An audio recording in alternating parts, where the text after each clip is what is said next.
नमस्कार बच्चों, कैसे हैं आप सब। आशा करती हूँ आप सभी अच्छे होंगे, स्वस्थ होंगे, खुश होंगे और अपनी पढ़ाई भी अच्छे से कर रहे होंगे। तो जैसा कि आप सभी जानते हैं, मैं हूँ आपकी हिंदी की अध्यापिका और मैं स्वागत करती हूँ आप सभी का आईसीटी वर्चुअल क्लासरूम में।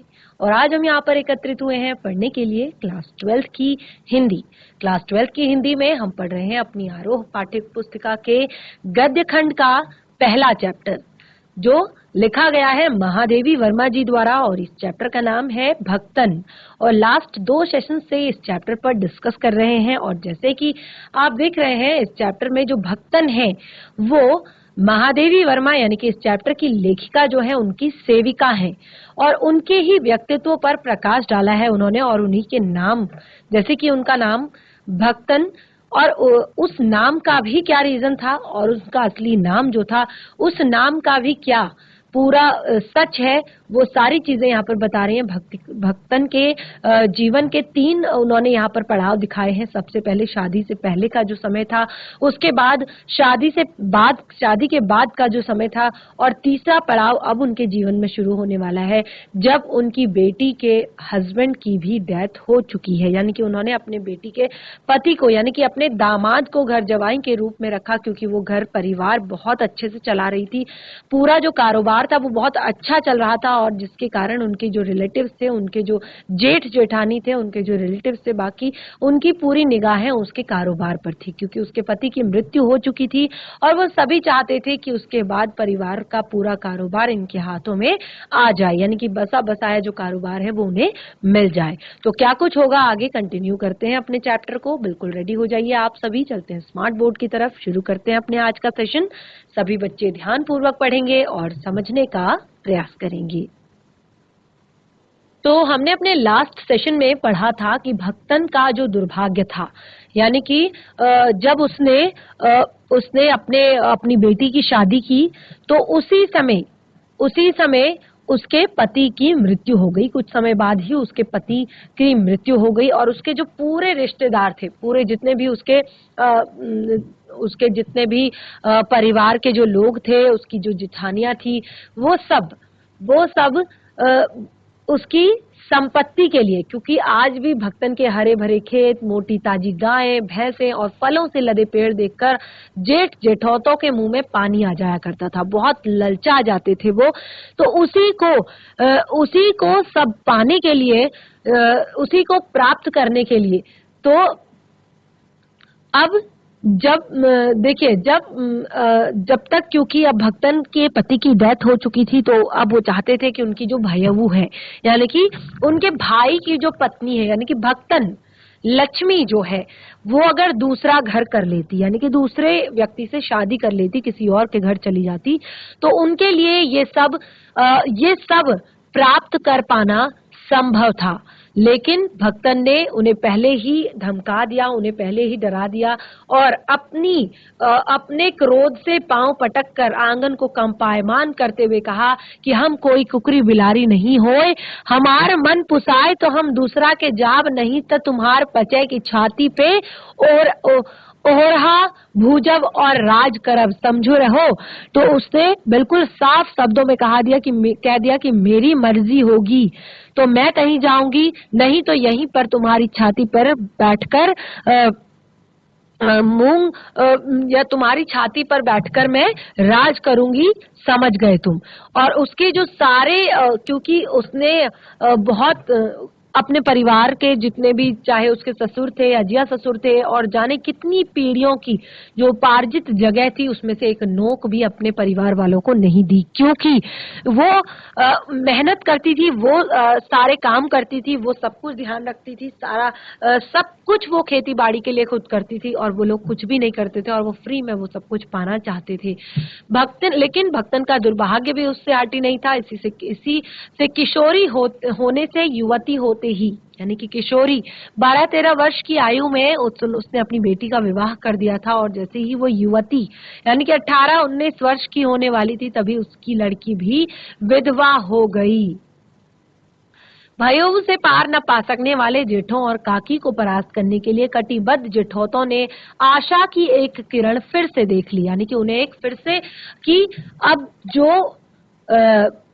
भयऊ है, यानी कि भाई की पत्नी है, वो भी अब विधवा है, और उसका बेटा, उसकी बेटी, जिसके जवाई को, जिसके पति को उसने अपना घर जवाई के रूप में यानी कि अपना कारोबार संभालने के लिए रखा हुआ था, उसकी भी मृत्यु हो चुकी थी।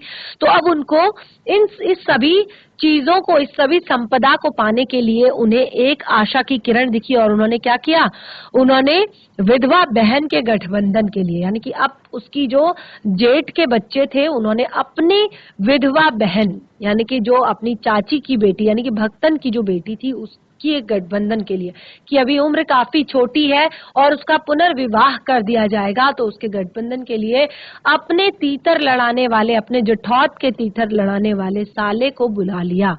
यानी कि जो बड़ा जठौत था, उसका बड़ा जेठ का, बड़े जेठ का सबसे बड़ा बेटा था, उसने अपने तीतर लड़ाने वाले साले को बुला लिया, यानी कि जो बहुत ही ज्यादा एक तरह से बिगड़ा हुआ कह सकते हैं, एक तरह से बुरे व्यक्तित्व वाला इंसान कह सकते हैं, उसको बुला लिया, ताकि उससे फटाफट शादी इसकी करवा दी जाए और उसके बाद सारी संपदा को एक तरह से लूट लिया जाए, अपने कब्जे में कर लिया जाए।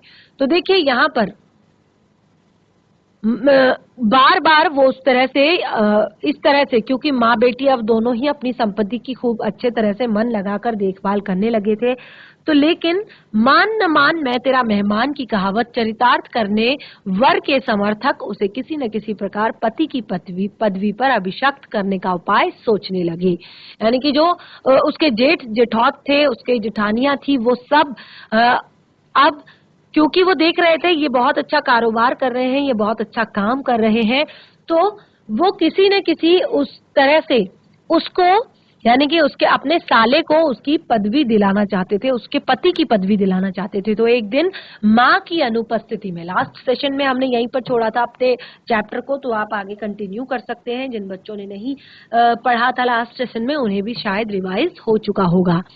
एक दिन माँ की अनुपस्थिति में वर महाशय ने बेटी की कोठरी में घुसकर भीतर से द्वार बंद कर लिया, और उसके जो समर्थक थे वो गांव वालों को बुलाने के लिए चले गए। जब इस डकैत वर की मरम्मत कर कुंडी खोली लड़की ने जब इस डकैत वर की, जो डकैत क्या होता है, जो अंदर इंसान होते हुए भी अंदर घुस जाए, तो वो डकैत कहलाता है। तो डकैत वर की मरम्मत की लड़की ने, और कुंडी जब खोली तो सारे पंच समस्या में पड़ चुके थे, क्योंकि वो पंच किसी और बात का फैसला करने यहाँ पर आए हुए थे, क्योंकि जो लोग उन्हें बुलाकर लाए थे वो किसी और बात के फैसले पर लेकर आए थे, लेकिन अभी यहाँ पर कुछ और ही देखने को मिल रहा था। तो उसने यह कहा कि वह निमंत्रण पाकर भीतर गया था। युवती उसके मुख पर अपनी 5 उंगलियों के उभार में इस निमंत्रण के अक्षर पढ़ने का अनुरोध करती है। युवती कहती है कि यदि ये सच में निमंत्रण पाकर अंदर आया था, तो इसके गालों पर जो चांटे पड़े हैं, जिसकी जो पिटाई हुई है, उसके अक्षर, उस निमंत्रण के अक्षर आप इसमें पढ़ सकते हैं। अंत में दूध का दूध, पानी का पानी करने के लिए पंचायत बैठी और सबने सिर हिलाकर समस्या का मूल कारण कलयुग को स्वीकार किया। यानी कि घोर कलयुग है और इस समय इस तरह की परिस्थितियां आ जाती हैं। अपीलहीन फैसला हुआ, चाहे उन दोनों में से एक सच्चा हो, चाहे दोनों झूठे, पर जब वे कोठरी से निकले तब उनका पति पत्नी के रूप में रहना ही कलयुग के दोष का परिमार्जन कर सकता है। अपमानित बालिका ने ओठ काटकर लहू निकाल लिया और माँ ने आग्नेय नेत्रों से गले पड़े दामाद को देखा। संबंध कुछ सुखकर नहीं हुआ, क्योंकि जबरदस्ती ये सब, देखिए, क्योंकि उनको एक रूम से वो निकले थे, तो उनको कलयुग कहकर, यानी कि समाज की एक नियम कहकर उन दोनों को विवाह के बंधन में बंधने दिया, क्योंकि अब दामाद निश्चिंत होकर तीतर लड़ाता था और बेटी विवश होकर क्रोध से जलती थी। इतने यत्न से संभाले हुए गाय, ढोर, खेती बाड़ी पारिवारिक द्वेष में ऐसे झुलस गए कि लगा कि लगान अदा करना भी भारी हो गया। यानी कि अब उसके परिवार में पारिवारिक द्वेष ही इतने बढ़ गए, कलेश ही इतने बढ़ गए, क्योंकि वो जबरदस्ती का पति उस पर थोपा गया था और अब वो अपने काम पर मन नहीं लगा पाई और पारिवारिक द्वेष में इस प्रकार उलझ गई कि झुलस गए कि लगान देना भी भारी हो गया। यानी कि वो लगान भी नहीं भर पाई। जो कर भरा जाता है, भूमि कर जो दिया जाता है, टैक्स जो दिया जाता है, उसको भरना भी उसके लिए मुश्किल हो गया। सुख से रहने की बात तो कौन कहे। अंत में एक बार लगान न पहुंचने पर जमींदार ने भक्तन को बुलाकर दिन भर कड़ी धूप में खड़ा रखा। यह अपमान तो उसकी कर्मठता पर सबसे बड़ा कलंक बन गया। एक दिन जब लगान नहीं पहुंच पाया तो जो जमींदार था गांव का, उसने भक्तन को बुलाया और दिन भर कड़ी धूप में खड़ा रखा। और देखिए, जो जीवन भर जिस भक्तन ने अपने इन खेतों के लिए, अपने परिवार के लिए, अपनी गाय भैंसों के लिए, अपने बगीचों के लिए इतनी मेहनत की थी, वो मेहनत और वो कर्मठता, वो सब आज उस सब पर कलंक लग चुका था। अतः दूसरे दिन ही, यानी कि जब उसको इतना बड़ा कलंक उस पर लगा, तो दूसरे दिन ही भक्तन कमाई के विचार से शहर पहुंच गई। यानी कि दूसरे दिन ही भक्तन ने सोचा कि अब गांव में कुछ होने वाला नहीं है और वो कमाई करने के विचार से शहर आ गई। घुटी हुई चांद की मोटी मैली धोती से ढके और मानो सब प्रकार की आहट सुनने के लिए कान कपड़े से बाहर निकाले हुए भक्तन जब मेरे यहाँ सेवक धर्म में दीक्षित हुई, तब उसके जीवन के चौथे और असंभव परिच्छेद का अर्थ हुआ। उसकी इति अभी दूर है। तो अभी तक ये उसके जीवन का तीसरा परिच्छेद यहाँ पर समाप्त हुआ। यानी कि भक्तन ने अभी तक अपने जीवन में जितने भी कष्ट, जितने भी दुख सहे थे, वो सारे आपके सामने तीनों जीवन के उसके परिच्छेदों में अलग अलग आपके सामने रख दिए। सबसे पहले बचपन में उसने दुख झेला अपनी विमाता के कारण, शादी के बाद उसने दुख झेला अपने परिवार के कारण, और उसके पति की मृत्यु के बाद उसने दुख झेला अपने दामाद, अपने जीवन, अपनी बेटी, अपनी किस्मत के कारण। आगे अब यहाँ पर महादेवी वर्मा जी कहती हैं, घुटी हुई चांद की मोटी मैली धोती से ढके और मानो सब प्रकार की आहट सुनने के लिए कान कपड़े से बाहर निकाले हुए भक्तन जब मेरे यहाँ सेवक धर्म में दीक्षित हुई, तब उसके जीवन के चौथे और असंभव अंतिम परिच्छेद का अर्थ हुआ। उसकी इति अभी समाप्त है। अथ का अर्थ होता है शुरुआत, इति का अर्थ होता है अंत। तो शुरुआत हुई, अंतिम परिच्छेद की शुरुआत हुई जब वो महादेवी वर्मा जी के घर में एक सेवक के रूप में दीक्षित हुई। तो और उसकी इति अभी बहुत दूर थी। भक्तन की वेशभूषा में गृहस्थ और वैरागी का सम्मिश्रण देखकर मैंने शंका से प्रश्न किया। तो जब लेखिका कहती है कि मैंने देखा कि वेशभूषा जो थी, भक्तन वेशभूषा में गृहस्थ थी, वैरागी का सम्मिश्रण था। यानी कि कुछ ऐसी चीजें थी जो वैरागी सा उसको दिखाती थी और वेशभूषा उसकी गृहस्थों की तरह थी। तो उनके मन में एक शंका हुई, एक विचार आया कि वो सेविका तो रख रही हैं, लेकिन उन्होंने प्रश्न किया, क्या तुम खाना बनाना जानती हो? उत्तर में उसने ओठ सिकोड़े और नीचे के अधर को कुछ बढ़ाकर आश्वासन की मुद्रा के साथ कहा, ई कौन बड़ी बात आए, रोटी बनाए जानत है, दाल रांध लेत है, साग भाजी छौक सकत है, और बाकी का रहा। तो वो कहती है कि ये कौन सी बड़ी बात है, रोटी बनानी आती है, दाल बना लेते हैं, साग सब्जी छौंक लेते हैं, तो और क्या बड़ी बात है। दूसरे दिन तड़के ही सिर पर कई लोटे औंधा कर उसने मेरी धुली धोती जल के छींटों से पवित्र कर पहनी। तो अगले दिन जब सुबह हुई, तो सुबह सुबह तड़के यानी कि भोर सुबह सुबह वो उठी और लेखिका कहती है उसने सिर पर कई लोटे पानी डाला, यानी कि नहाई वो, और उसके बाद मेरी धुली हुई धोती को जल के छींटों से पवित्र किया। मैंने उसको अपनी एक धुली हुई धोती दी और उसने उसको जल के छींटों से पवित्र किया। और पूर्व के अंधकार में मेरी दीवार से फूटते हुए सूर्य और पीपल का दो लोटे जल से अभिनंदन किया। और वो कहती हैं कि पूर्व के अंधकार में, यानी कि अभी सवेरा पूरी तरह से नहीं हुआ था, अभी एक तरह से सूरज की पहली किरण निकली हुई थी और उसने 2 लोटे जल से सूरज और पीपल का अभिनंदन किया, स्वागत किया, उस पर जल चढ़ाया। 2 मिनट तक नाक दबाकर जप करने के उपरांत वह कोयले की मोटी रेखा से अपने साम्राज्य की सीमा निश्चित कर चौके पर प्रतिष्ठित हुई। अब जब उसने सूर्य को जल दिया, पीपल को जल दिया, तो उसके बाद वो कोयले का एक मोटा टुकड़ा लिया, उसके बाद उससे एक मोटी रेखा बनाकर जो रसोई थी वहां पर अपना साम्राज्य जो है उसने निश्चित किया। और अब जब लेखिका ने ये चीज देखी तो वो कहती है कि मैंने समझ लिया था कि सेवक का साथ टेढ़ी खीर है, यानी कि इस सेवक का साथ टेढ़ी खीर है, यानी कि इसके साथ बहुत अच्छी निभने वाली नहीं है, बहुत ज्यादा दिन तक निभने वाली नहीं है, और अगर निभेगी भी तो बहुत टेढ़ी खीर होने वाली है। यानी कि एक चीज को अलग अलग तरह से उसने, क्योंकि उसका जो व्यवहार था वो बिल्कुल अलग था और उसका जो एक तरह से रहन सहन था वो अलग था। तो अपने भोजन के संबंध में नितांत वितराग होने पर भी मैं पाक विद्या के लिए परिवार में प्रख्यात हूँ। लेखिका कहती है कि अपने भोजन के संबंध में नितांत वितराग होने में भी मैं पाक विद्या के लिए परिवार में निपुण हूँ, और कोई भी पाक कुशल दूसरे के काम में नित्ताचूनी किए बिना नहीं रह सकता। जो पाक कुशल व्यक्ति है, जो खाना बनाने में एक्सपर्ट है, देखिए ये तो हर एक जगह की बात है कि जो व्यक्ति जिस फील्ड का एक्सपर्ट होगा, जिस काम में एक्सपर्ट होगा, अगर वही काम अगर कोई दूसरा व्यक्ति करता है तो क्या होता है कि जो एक्सपर्ट है वो अपना जो नुक्ताचीनी यानी कि थोड़ा बहुत उसमें मीन मेख निकाले वो नहीं रह सकता।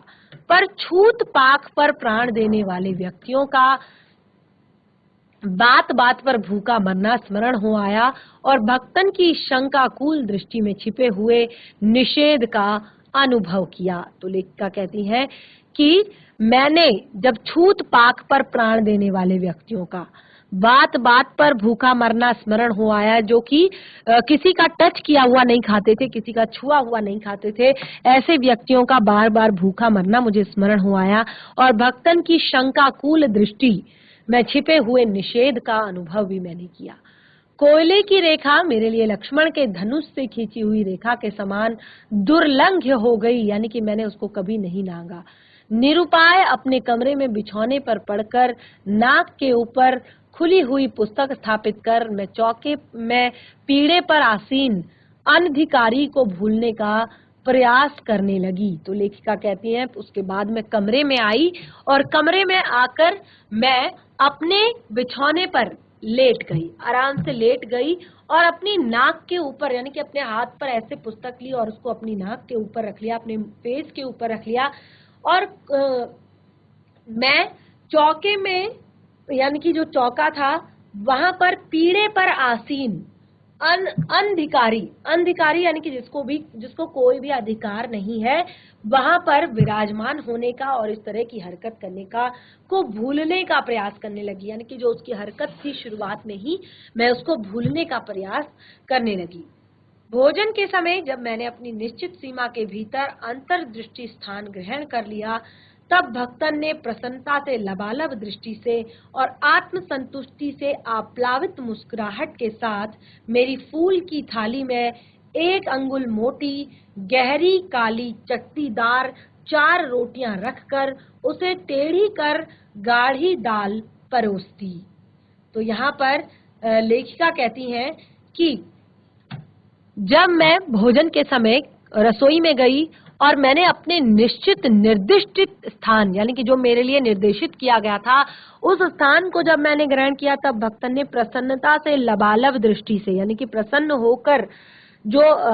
होकर आत्म संतुष्टि से आप्लावित मुस्कुराहट के साथ, क्योंकि उसको लगा कि अब ये समझ चुकी है मेरी बात को। अप्लावित मुस्कुराहट के साथ मेरी फूल की थाली में, यानी कि जो फूल जैसी थाली थी, उसमें 1 उंगल मोटी और गहरी काली चत्तीदार 4 रोटियां रखकर उसे टेढ़ी करके, यानी कि पहले उसमें साइड में 4 रोटियां रखी, फिर उसे टेढ़ी कर गाढ़ी दाल उसमें परोस दी। पर जब उसके उत्साह पर तुषारपात करते हुए, क्योंकि वो बहुत खुश थी, और लेखिका कहती है कि पर जब उसके उत्साह पर, यानी कि उसकी खुशी पर तुषारपात करते हुए मैंने रुआंसे भाव से कहा, क्योंकि लेखिका कहती है मैंने इस तरह का खाना कभी नहीं खाया था, और मैंने रुआंसे भाव से कहा कि यह क्या बनाया है, यह क्या बनाया है, तब वह हतबुद्धि सी हो गई, यानी कि थोड़ी देर में, यानी कि वो थोड़ा सा वो ये सोचने लगी कि क्या इनको पसंद नहीं आया या क्या हुआ, तो वो हतप्रत सी रह गई थोड़ी देर। रोटी सेकने के प्रयास में कुछ अधिक खरी हो गई है, रोटी सेकने के प्रयास में कुछ अधिक खरी हो गई है, पर अच्छी है। तरकारियां थी, पर जब दाल बनी है तो उनका क्या काम, शाम को दाल न बनाकर तरकारी बना दी जाएगी। तो लेखिका कहती है कि अब रोटी सेकने में वो कुछ अधिक खरी हो गई है, साफ हो गई है, या हाथ उसका परफेक्ट हो गया है, पर अच्छी है, यानी कि ठीक है। पर तरकारियां थी, यानी कि सब्जियां भी तो थी, सब्जी बना सकती थी, पर वो कहती है कि जब दाल बनी है तो सब्जी क्यों बनानी थी, और उनका क्या काम, शाम को दाल नहीं बनेगी सब्जी बन जाएगी। और लेखिका कहती है कि दूध और घी मुझे अच्छा नहीं लगता था, नहीं तो सब ठीक हो जाता। अब ना हो तो अमचूर और लाल मिर्च की चटनी पीस ली जाए, यानी कि अब कुछ नहीं है तो बस अमचूर और लाल मिर्च की चटनी पीस लो, उससे भी काम ना चले तो वह गांव से ही लाई हुई गठरी में थोड़ा सा गुड़ दे देगी, और शहर के लोग क्या काला बत्तू खाते हैं, फिर कुछ अनाड़िन या फूहड़ नहीं। उसके ससुर, पतिया ससुर, अजिया सास उसकी पाक कुशलता के लिए उसको न जाने कितने प्रमाण दे डाले हैं। वो बताती है कि उसने कहा वो कुछ अनाड़ी है, लेकिन बिल्कुल भी फूहड़, यानी कि अनाड़ी या फूहड़ नहीं है। उसके जो ससुर हैं, उसके जो पतिया ससुर हैं, उसके जो अजिया सास है, उन्होंने उसकी पाक कुशलता के लिए कई बार उसको मौखिक प्रमाण दिए हैं, यानी कि बहुत अच्छा बनाया है तुम खाना बहुत अच्छा बनाती हो। भक्तन के इस सारगर्भित लेक्चर का प्रभाव यह हुआ कि मैं मीठे से विरक्त के कारण, बिना गुड़ के घी से अरुचि के कारण, रूखी दाल से एक मोटी रोटी खाकर बहुत ठाठ से यूनिवर्सिटी पहुंची। लेखिका कहती है कि मैंने जब भक्तन का इतना बड़ा लेक्चर सुना इस बात के लिए कि खाना क्या बना हुआ है, तो मैं मीठे से विरक्त, यानी कि क्योंकि मैं गुड़ खा नहीं सकती थी, मैं मीठा नहीं खाती थी, घी से मुझे अरुचि थी, यानी कि घी गुड़ उसने खाने के लिए दिया था तो घी से मुझे अरुचि थी, और रूखी दाल से, यानी कि केवल दाल के साथ एक मोटी रोटी खाकर मैं बड़े ठाठ से यूनिवर्सिटी पहुंची। और न्याय सूत्र पढ़ाते पढ़ाते शहर और देहात के जीवन के इस अंतर पर विचार करती रही। विद्यालय में जो उनका सब्जेक्ट था वो न्याय सूत्र था, और उस पर विचार करते करते वो कहती हैं कि मैं देहात और शहर के जीवन के बीच ये जो अंतर है, खान पान का, रहन सहन का, पहनावे का, इन सभी पर मैं विचार करती रही। अलग भोजन की व्यवस्था करनी पड़ी थी अपने गिरते हुए स्वास्थ्य और परिवार वालों की चिंता निवारण के लिए, पर प्रबंध ऐसा हो गया कि उपचार का प्रश्न ही खो गया। यहाँ पर लेखिका कहती हैं कि मैंने अपनी अलग भोजन की व्यवस्था की थी अपने गिरते हुए स्वास्थ्य और परिवार वालों की चिंता निवारण के लिए, पर प्रबंध मेरा ऐसा हो गया कि अब उपचार का प्रश्न ही खो गया। इस देहाती वृद्धा ने जीवन की सरलता के प्रति मुझे इतना जागृत कर दिया था कि मैं अब अपनी असुविधाओं को छिपाने लगी थी। यानी कि वो कहती हैं कि इस देहातिन जो वृद्धा थी, इसने जीवन की सरलता के प्रति मुझे इतनी सारी चीजें सिखा दी, इतना जागृत कर दिया कि जो मुझे असुविधाएं होती थी, जो मैं थोड़ा बहुत असुविधा में थी, मुझे लगता था कि ये मुझे असुविधा है, मुझे परेशानी है। देखिए ये जो यहाँ पर एक लाइन ये लिखी गई है, ये बहुत ही ज्यादा महत्वपूर्ण है। हम हमेशा अपने से ऊपर वालों को देखते हैं, हम हमेशा उस इंसान को देखते हैं, अरे वाह कितनी बढ़िया गाड़ी है, अरे वाह कितना अच्छा घर है, अरे वाह कितने अच्छे कपड़े पहने हैं, अरे वाह कितना ज्यादा पैसा है या कितना अच्छा खाना ये लोग खाते हैं। तो उससे क्या होता है, हम हमेशा परेशान होते हैं, हम दुखी होते हैं कि हमारे पास ये सुविधाएं क्यों नहीं है, हम क्यों नहीं कर सकते ये सब, ये हमारे पास भी होना चाहिए। फिर हम इसके लिए मेहनत करते हैं, उसका फल नहीं मिल पाता है तो हम फ्रस्ट्रेट होते हैं। लेकिन इंसान अगर अपने से नीचे वालों को देखने लग जाए कि अगर मैंने आज दाल रोटी खाई है और आज मैंने 3 टाइम का भोजन किया है, लेकिन कुछ लोग ऐसे हैं जिनको दाल नसीब है तो रोटी नहीं, रोटी नसीब है तो दाल नहीं, और जिनको 2 टाइम का खाना भी बहुत मुश्किल से मिलता है, 1 टाइम का खाना भी बहुत मुश्किल से मिलता है। तो अगर आप उन लोगों को देखेंगे तो आपकी हर चीज में, आपकी भोजन के प्रति भोजन का आदर आप करने लगेंगे, समय का आदर आप करने लगेंगे, आप अपनी चीजों का सम्मान करने लगेंगे, अपनी चीजों को संभाल कर रखना शुरू कर देंगे। तो हमेशा अपने से निचले स्तर के लोगों को देखना चाहिए, अपने से ऐसे लोग जिनके पास खाने के लिए नहीं है, जिनके पास रहने के लिए नहीं है, जिनके पास पहनने के लिए नहीं है, जिनके पास ओढ़ने के लिए नहीं है, जो समाज में कैसे सरवाइव कर रहे हैं, कैसे वो जीवन जी रहे हैं, ये वही जान सकते हैं। ऐसे लोगों को अगर आप देखेंगे तो आपको जो आपके अंदर जो बहुत सारी आपकी इच्छाएं हैं, और दूसरी जो आपको लगता है कि अरे यार मेरे पास ये सुविधा नहीं है, मेरे पास वो सुविधा नहीं है, मेरे पास वो सुविधा नहीं है, तो उन वो असुविधाएं आपको अपने आप ही गायब लगेंगी। आपको लगेगा कि मेरे पास तो सब कुछ है।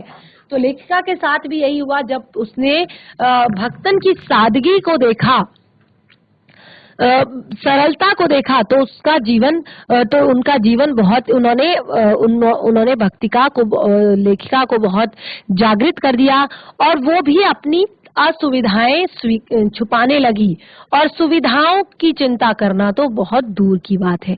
अब वो असुविधाओं को भी छिपाने लगी, यानी कि कोई दिक्कत है, कोई कष्ट है तो वो भी नहीं है के बराबर, कुछ नहीं है कोई बात नहीं है तो टल जाएगा, और सुविधाओं की तो चिंता बिल्कुल ही छोड़ दी कि मुझ पे ऐसा होना चाहिए, ये होना चाहिए, मैंने ऐसा करना है, ये करना है, वो करना है। इसके अतिरिक्त भक्तन का स्वभाव ही ऐसा बन चुका है कि वो दूसरों को अपने मन के अनुसार बना लेती है। यानी कि भक्तन का स्वभाव ऐसा है कि वो दूसरों को अपने मन के अनुसार बना लेती है, जैसा वो चाहती है वैसा वो उन्हें बना देती है, अपने आप में वो ढाल देती है। पर अपने संबंध में किसी प्रकार के परिवर्तन की कल्पना तक उसके लिए संभव नहीं है। यानी कि अपने बारे में, दूसरों को तो वो अपने उसमें ढाल लेती है, लेकिन अपने बारे में अपने आप में चेंज करने की वो कल्पना तक नहीं कर सकती। और लेखिका कहती है, इसी से मैं आज अधिक देहाती हूँ, पर उसे शहर की हवा तक नहीं लग पाई। इसी कारण लेखिका कहती है कि आज मैं उससे भी बड़ी देहातन बन गई हूँ, और उसको शहर की हवा तक नहीं लगी है। आज तक उसने शहर में रहने जैसा, शहर में होने वाले काम जैसा, शहर के जैसा आज तक उसने कोई काम नहीं किया। तिल लगाकर बनाए हुए गरम पुए कम अच्छे लगते हैं। ज्वार के भुने हुए भुट्टे के हरे दाने की खिचड़ी स्वादिष्ट होती है। सफेद महुए की लपसी संसार भर के हलवे को लजा सकती है आदि वह मुझे क्रियात्मक रूप से सिखाती रही। यानी कि बाजरे का तिल लगाकर बनाए हुए गरम पुए, ज्वार के भुने हुए भुट्टे और ज्वार व भुने हुए हरे दानों की खिचड़ी, स्वादिष्ट हरे दालों की खिचड़ी, सफेद महुए की लापसी, ये सब उसको कौन खिलाता था? ये सब उसको जो भक्तन थी वो खिलाती थी। पर यहाँ का रसगुल्ला तक भक्तन के पोपले मुंह में प्रवेश करने का सौभाग्य नहीं पा सका। तो लेखिका कहती है, पर यहाँ का रसगुल्ला यानी कि शहर का रसगुल्ला तक भक्तन के पोपले मुंह, पोपले यानी कि आपने देखा होगा ना कि जो बुजुर्ग लोग होते हैं, गांव के बड़े बुजुर्ग लोग होते हैं, उनके मुंह में दांत नहीं होते बिल्कुल भी। उनका मुंह कैसा होता है, बिल्कुल जब वो खोलते हैं या बंद करते हैं तो ऐसे हवादार होता है बिल्कुल। तो इसी तरह के पोपले मुंह में आज तक रसगुल्ले ने जाने का सौभाग्य प्राप्त नहीं किया। लेखिका कहती है, मेरे दिन रात नाराज होने पर भी उसने साफ धोती पहनना नहीं सीखा। यानी कि जब लेखिका कहती है कि भाई अब आप शहर में हो, यहाँ तो गंदगी नहीं है, यहाँ तो मिट्टी नहीं है, यहाँ तो गांव की तरह कोई रहन सहन नहीं है, तो आप साफ कपड़े पहन सकती हो, आप रोज धोती चेंज कर सकती हो।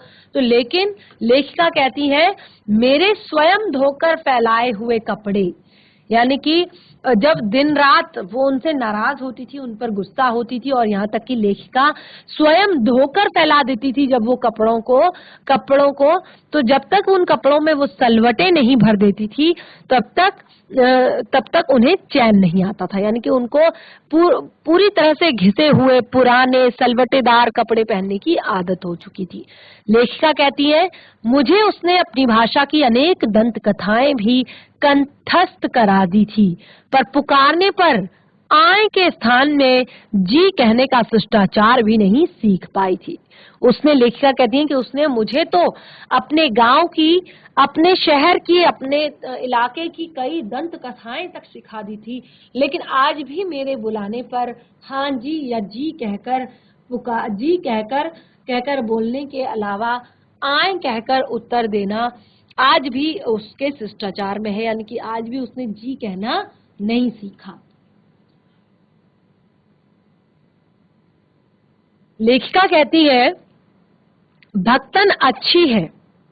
लेखिका कहती है, भक्तन अच्छी है यह कहना कठिन होगा, क्योंकि उसमें दुर्गुणों का अभाव नहीं है। ऐसा कि वो बहुत अच्छी है, वो बहुत सरल है, वो बहुत सादी है, वो गांव की एक सीधी सादी महिला है, ऐसा कहना कठिन होगा, क्योंकि उसमें दुर्गुणों का अभाव नहीं है। यानी कि ऐसा नहीं है कि उसमें कोई दुर्गुण नहीं है। वह सत्यवादी हरिश्चंद्र नहीं बन सकती, यानी कि वो बहुत ज्यादा सत्यवादी नहीं है, बहुत सच नहीं बोलती है, पर नरो व कुंजरो कहने पर में भी विश्वास नहीं करती। यानी कि अगर कुछ भी उसको ऐसा वैसा बोल दिया जाए तो उस पर भी वो जल्दी से विश्वास नहीं करती। तो बच्चों, आपने देखा किस तरह से यहाँ पर भक्तन के जीवन का चौथा परिच्छेद प्रारंभ हुआ है, जब वो लेखिका के घर में सेविका के रूप में आई, और वहां पर लेखिका बताती हैं कि किस तरह से उसने लेखिका को अपने व्यवहार में पूरी तरह से ढाल लिया था, लेकिन अपने स्वयं के व्यवहार में उसने बिल्कुल भी परिवर्तन नहीं किया था। यानी कि शहर की आबो हवा उसको कभी लगी ही नहीं, कोई भी चेंजेस उसमें कभी आए ही नहीं। और आगे क्या कुछ बताती है लेखिका भक्तन के बारे में कि उसको बहुत अच्छी कहना ये बहुत ज्यादा सरल नहीं हो सकता, क्योंकि उसमें बहुत सारे दुर्गुण भी हैं। तो कौन कौन से दुर्गुण हैं और क्या कुछ आगे भक्तन के बारे में लेखिका कहती हैं, उसे हम कंटिन्यू करेंगे अपने नेक्स्ट सेशन में। आज का सेशन हमारा यहीं पे समाप्त होता है। तब तक के लिए धन्यवाद। आपका दिन शुभ हो।